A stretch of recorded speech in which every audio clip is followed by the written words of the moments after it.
હિબ્રુઓને પત્ર તેનો 2 અધ્યાય અને 1-4 કલમ વિશે આજે જોઈશું. ત્યાં ચેતવણીરૂપ ઉદ્ધારની વાત એ લખવામાં આવેલી છે. ઉદ્ધાર પ્રથમ પ્રભુ ઈસુ ખ્રિસ્ત દ્વારા બતાવવામાં આવ્યો, ત્યારબાદ શિષ્યો દ્વારા તેની ખાતરી કરી આપવામાં આવી, અને સાથે સાથે ઈશ્વર પોતે પણ ચિહ્નોથી, અદ્ભુત કૃત્યોથી અને પવિત્ર આત્માના દાનથી સાક્ષી આપતા રહ્યા. એ પહેલી કલમ જોઈએ. તેથી જે વાતો આપણા સાંભળવામાં આવી, એટલે કે પહેલા અધ્યાયની અંદર પ્રભુ ઈસુ ખ્રિસ્તની દૂતો સાથે જે સરખામણી કરવામાં આવી હતી તે વાતો વિશે અહીં લખવામાં આવ્યું છે કે તે વાતો આપણા સાંભળવામાં આવી, તેના ઉપર આપણે વધારે કાળજીપૂર્વક લક્ષ્ય રાખવું જોઈએ. એટલે એ બાબતો સાંભળી છે ત્યારે હવે તે બાબતોને એ બહુ જ કાળજીપૂર્વક એ આપણે હવે પાળવી જોઈએ. ફક્ત સાંભળવું એ અગત્યનું નથી, પણ સાંભળીને તે બાબતોને પાળવી, તે બાબતોને માનવી એ વધારે અગત્યનું છે. બીજી કલમમાં લખવામાં આવ્યું છે, કેમ કે દૂતો દ્વારા કહેલું વચન જો સત્ય ઠર્યું અને દરેક પાપનું તથા આજ્ઞાભંગનું યોગ્ય ફળ મળ્યું. દૂતો દ્વારા કયું વચન કહેવામાં આવ્યું? તો આ યહૂદી લોકો એમ માનતા હતા કે મૂસાનું નિયમશાસ્ત્ર એ દૂતો દ્વારા આપવામાં આવ્યું છે, ને એટલા માટે જ અહીંયા લેખક આ રીતનો ઉલ્લેખ કરે છે કે દૂતો દ્વારા જે વચન આપવામાં આવ્યું, એટલે કે નિયમશાસ્ત્ર રૂપી, અને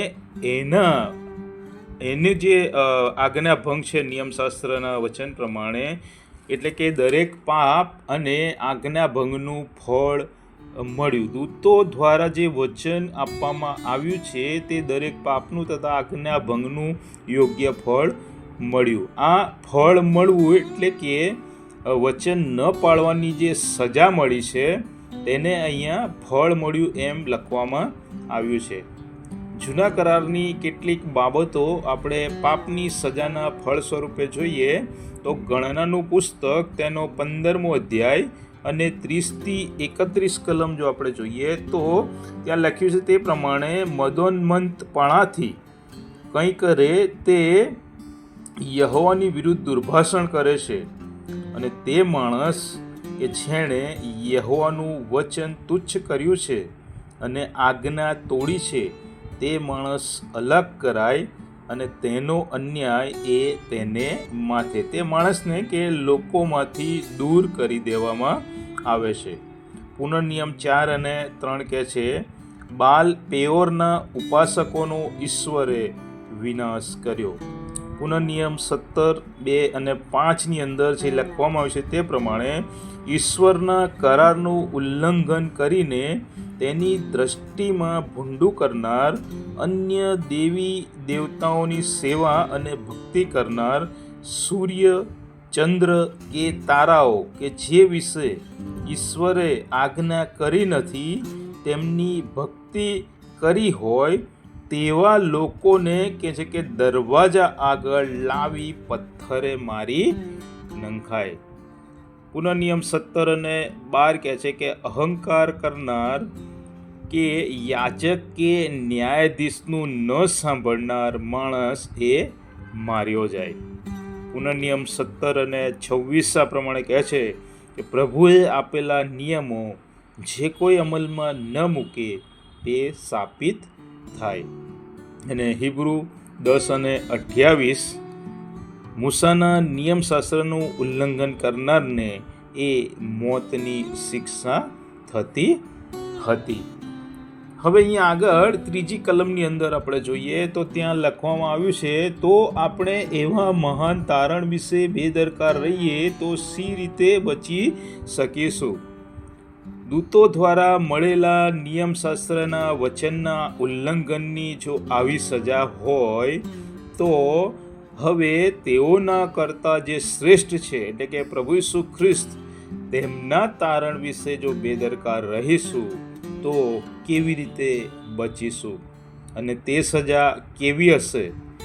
હિબ્રુ 10 અને 29 આપણે જોઈએ તો જેણે પ્રભુ ઈસુ ખ્રિસ્તના રક્તને અશુદ્ધ ગણ્યું છે, તેમના કૃપાના આત્માનું અપમાન કર્યું છે, એટલે કે તેમના તારણ વિશે જે બેદરકાર રહ્યા છે તેમને કેટલી ભયંકર મોટી સજા થશે. આગળ આપણે જોઈએ તો હિબ્રુ 12:25 કહે છે કે જે બોલે છે, એટલે કે અહીંયા પ્રભુ ઈસુ ખ્રિસ્તનું રક્ત બોલે છે. જેમ હાબેલનું રક્ત એ ભૂમિમાંથી એ ઈશ્વરને હાંક મારતું હતું, તેમ આજે પ્રભુ ઈસુ ખ્રિસ્તનું રક્ત એ ભૂમિની અંદરથી એ હાંક મારી રહ્યું છે. એટલે કે એ સંદર્ભમાં લખવામાં આવ્યું છે કે જે બોલે છે. પ્રભુ ઈસુ ખ્રિસ્તના રક્તના સંદર્ભમાં કહેવામાં આવ્યું છે કે તે બોલે છે. જે હાંક મારે છે, એટલે કે પ્રભુ ઈસુ ખ્રિસ્તનું રક્ત જે બોલે છે તેનો તમે અનાદર ન કરો, કેમ કે પૃથ્વી પરના ચેતવનારાઓનો અનાદર કરનાર બચ્યા નહીં, તો આકાશમાંથી ચેતવનારથી કેવી રીતે બચી શકીશું? એટલે કે પ્રભુ ઈસુ ખ્રિસ્તનું રક્ત એ તમને ને મને એ તારવાને માટે વહાવવામાં આવ્યું છે. જ્યારે એની કોઈ કદર ના કરીએ અથવા તો એ પ્રભુ ઈસુ ખ્રિસ્તના રક્તને આપણે એ જે આપણી સાથે બોલી રહ્યું છે, વાત કરી રહ્યું છે, તેનો અનાદર કરીએ ત્યારે કેટલી મોટી સજા એ આપણને મળી શકે છે. આગળ લખ્યું છે કે તારણની વાત પ્રથમ પ્રભુએ કરી, ત્યારબાદ સાંભળનારાઓએ એટલે કે શિષ્યોએ તેની ખાતરી કરી આપી. માર્કની લખેલી સુવાર્તા તેનો 16મો અધ્યાય ને 20મી કલમમાં લખ્યું છે તે પ્રમાણે શિષ્યોએ સુવાર્તા પ્રગટ કરી. પ્રેરિતો કૃત્યો 2:43 ત્યાં લખ્યું છે તે પ્રમાણે પ્રેરિતો દ્વારા અદ્ભુત કૃત્યો અને ચમત્કારો થયા. આ પ્રભુએ કરેલા ચમત્કારો અને ચિહ્નોથી એ સુવાર્તાની સત્યતા એ સાબિત થાય છે. અને અહીં આપણે જોઈએ તો પ્રભુ ઈસુ ખ્રિસ્ત એ સનાતન સત્ય છે. તેમના દ્વારા વહેવડાવવામાં આવેલું રક્ત એ સનાતન સત્ય છે. અને એ બધી બાબતો એ ઘણી બધી રીતે એ સાબિત થઈ છે. એટલે કે અહીંયા લેખક જે કહેવા માંગે છે તે કે દૂતો દ્વારા મળેલા વચનના આજ્ઞા ભંગને કારણે જે શિક્ષા થાય છે તેના કરતાં પ્રભુ ઈસુ ખ્રિસ્તના રક્તનો અનાદર કરનારને જે શિક્ષા થાય છે તે કેટલી મોટી વિશેષ ભયંકર છે. તો હવે આપણે નક્કી કરવાનું છે કે આપણે કોને માનવા જોઈએ? પ્રભુ ઈસુ ખ્રિસ્તને માનવા જોઈએ કે અન્ય વિશ્વાસની અન્ય બાબતોને આપણે માનવી જોઈએ? એ આપણે આજે જ નક્કી કરવું પડશે. પ્રભુ ઈસુ ખ્રિસ્ત આ બાબતો સમજવા આપણે સર્વની સહાય કરો. આમેન.